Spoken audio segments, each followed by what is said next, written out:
Again, it's quite a difficult question, but if you could take, excuse me, if you could take the best, the strengths of Japan, and maybe the strengths of some other countries and combine them. I mean, maybe you could think about your students as well. If you could take the strengths of all the different nationalities of students in terms of how they learn Japanese and combine them to like a super student, or like a super country, how would you do that? Yeah, I think more Western people are good at like taking leadership. Right. I found their communication skill is very, very good. And actually Japanese people are good at working with strong leaders if there's deep trust with the leaders. So yeah, I think the Japanese people with strong leader who has barter and take risk and maybe share a big vision with all the workers. I see. Yeah, that will make a superpower, I think. And that's, of course, what you're doing at your Iidabashi language school. Maybe. Japanese language school.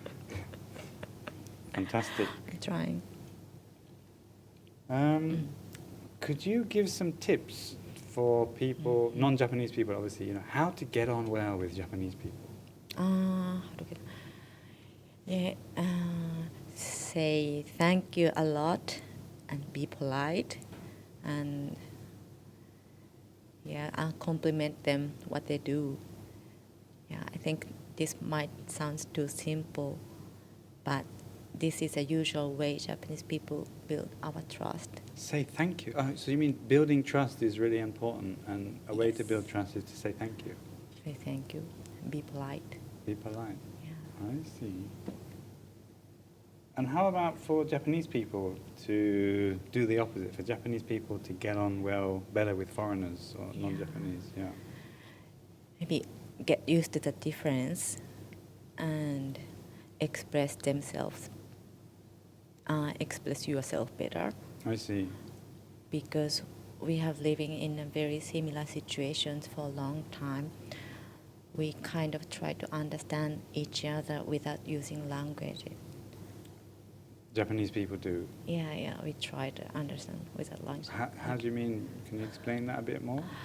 I think our communication is like too high in context. I see. Which is,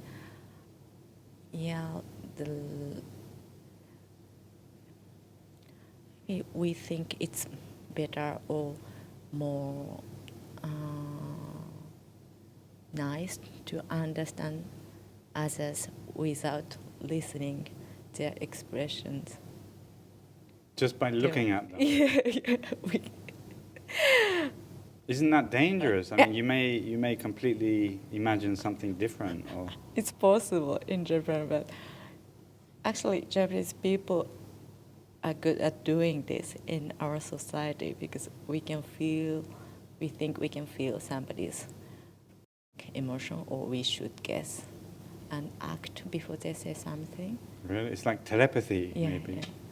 Is that easy for non-Japanese people to learn to do? I think it's quite difficult, actually. So because of that, it works good with Japanese-only society, but it doesn't work with global society. Globally. When you communicate with global society. So Japanese people have to learn to make this kind of Express, because they naturally expect someone to understand you without saying anything. I see. Is that the same in literature? I mean, one of the questions I always ask in this interview series is about like a famous author or artist or historical figure. And you mentioned you really like a famous Japanese author, right? Yes, Haruki Murakami. And is his style the kind of very, like, this telepathy style when he writes about his characters, or is he very clear, or what do you like about him? Yeah, his style is not traditional literature, and the reason I like him is he has philosophy in his literature, in his novels, and writing style is not difficult, and his characters, the characters in his novels are kind of normal people, but have strange skills sometimes. Right. But yeah, I like his philosophy, and he even put social problems in his novels as well. He discusses, explores social problems. Do you have a favorite, one of his favorite novels? Or? I know only Japanese title. Is that okay? Okay. Yeah. You say the Japanese title. Yeah. 世界の終わりとハードボイルドワンダーランド。 Wow. Sorry. I understood. Subtitle. Yeah, I understood the subtitle. And what do you like about that book? It's difficult. That is a difficult question. Yeah, I'm sorry. Yeah, I want you to read it in English, but I've heard the English translation is very difficult, very difficult. I see. My friend have tried, but he found that book, that translation, to English is very difficult, more harder than the other novels. So maybe you should try reading them in Japanese. I will try. And Japanese, before the final question, just Japanese is quite unique because there's a lot of these like sounds that in the Japanese language. They're not words, they're just sounds that part of the communication. Like, and all those, yeah. Could you just say something to our viewers about all those, I don't know what you call it. We call it aizuchi. Aizuchi. I don't know the English term. Do you know Maybe the we word? can put a subtitle for the viewers. Okay, so, aizuchi. Yeah. Aizuchi. Yeah, aizuchi is the sign of, okay, I'm listening. It's like onomatopoeia, I think, is maybe. Yeah, I think so. So our conversation is not A to B, and if one keeps talking, the other one should, show the sign that I'm listening, I'm enjoying your conversation. I see. I'm enjoying your speaking kind of sign. So if there's no aizuchi from the other, the speaker is feeling a little bit not nervous, but not very comfortable, because the speaker feels that maybe this one is not listening. So you have to have this constant, like, two-way communication. Yes. Or they think, is this person listening to me? Or are they bored or something? Yeah. So, they sometimes repeat. Because I've noticed, especially on telephones, there's always, when you're listening, there's always some noise or sound that you make, and people quite often nod and bow, even while they're talking on the telephone. They want to show that they're listening. Yeah, amazing. It's habit. My two last questions. Yep. One, to run your own company for 12 years, and I think you're growing.